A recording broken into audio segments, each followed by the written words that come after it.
Hey guys, Nate the Farmer here, and guess what? It's strawberry planting time. I haven't done a video in a little while, and I'm hoping to be able to post this to YouTube, so we'll see. If not, Facebook, you'll be getting the full deal just for you. But here's what we got going on. Like any situation on a farm, all the things tend to come piling down on you all at once. So, we got our fields prepped, we got all of our irrigation lines laid out, because you have to have the overhead water in order to water in the plant to keep them alive for the first 3 to 4 days as you're putting them in, especially when you're using what we call bare root plants that have no soil on the roots when they're dug out of the ground. These are live plants ripped from the soil, so you're working with limited time, and you need that cool river water spritzing them out here to keep the roots from drying up. So water is very, very important. So everything focuses around having a very, at least relatively sound irrigation system.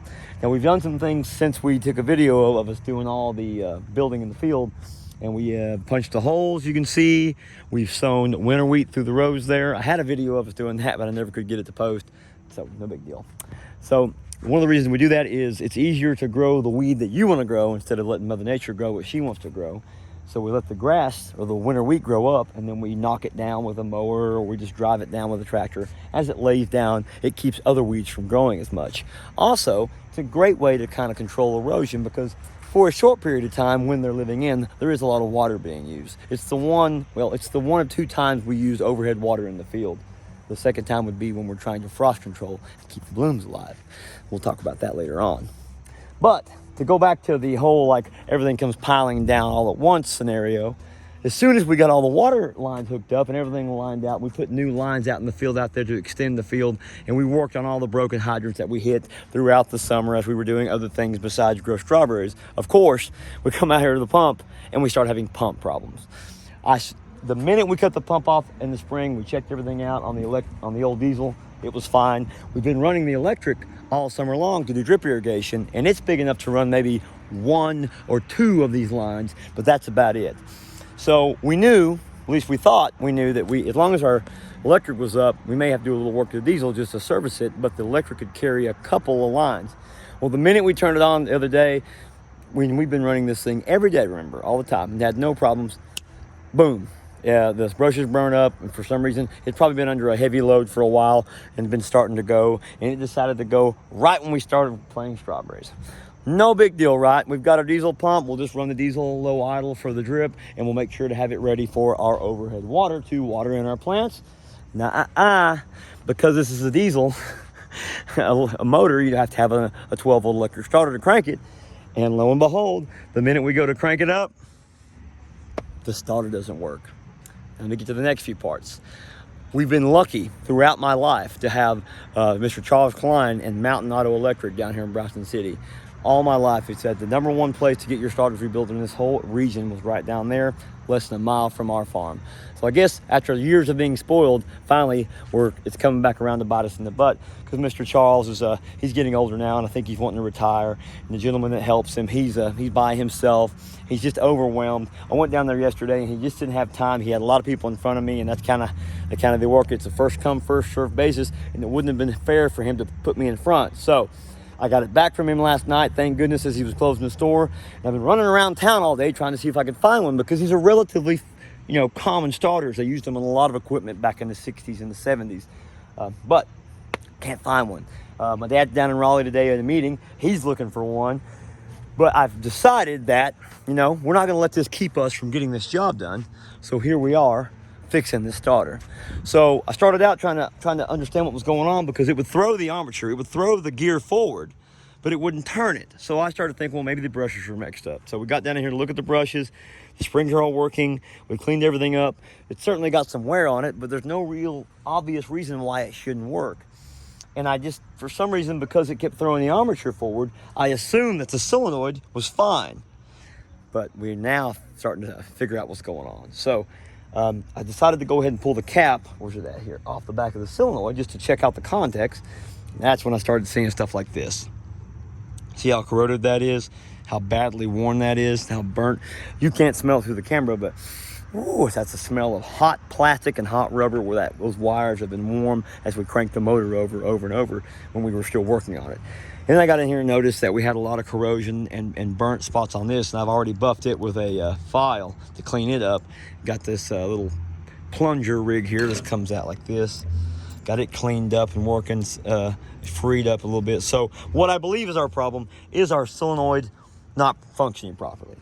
And the problem is you can't just run down your local hardware store and pick that part up either, because it's just not as common.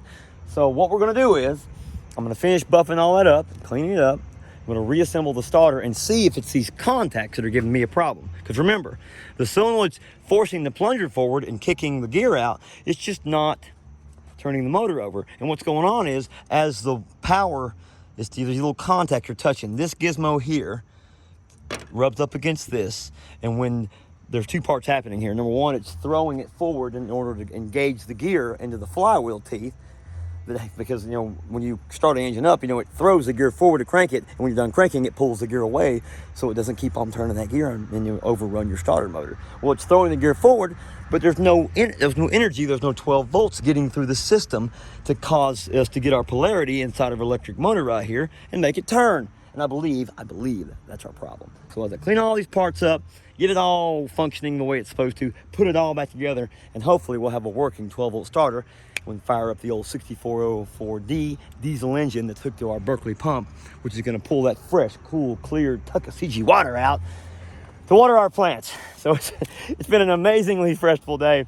On top of all this, our cooler that cools our plants, because when they get dug, they have to be kept very cool, like in the upper 30s before you plant them. Not only does that keep them kind of half dormant, it also shocks them when you come out of that cold air in the cooler and into the ground out here in this relatively warm environment. That forces them to want to grow fast. So the cooler wasn't working properly, so I had to go borrow another cooler from a friend of mine, Mr. Chris Broom.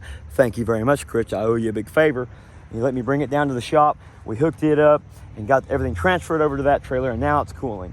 These are the things that you'll find when you're doing any job, especially agriculture, that tend to be the most daunting things. It's one day will come when you need everything to work, and guess what? Nothing does. So it forces you to get creative, forces you to go out when no one can hear you and scream for a minute and get your composure back, walk out, get back on the project, and don't let it beat you. And I've had long days, long weeks, and long months when I thought we weren't going to get through it, but it's what makes this job amazing.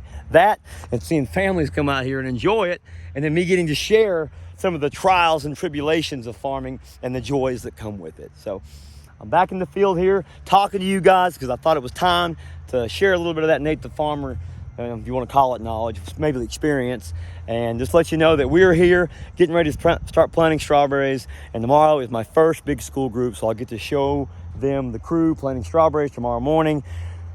Hopefully, with any luck, a running diesel engine pumping water out here. So come down to the farm and see me, guys. I look forward to seeing you this weekend. It's going to be an amazing weekend. The first weekend was crazy.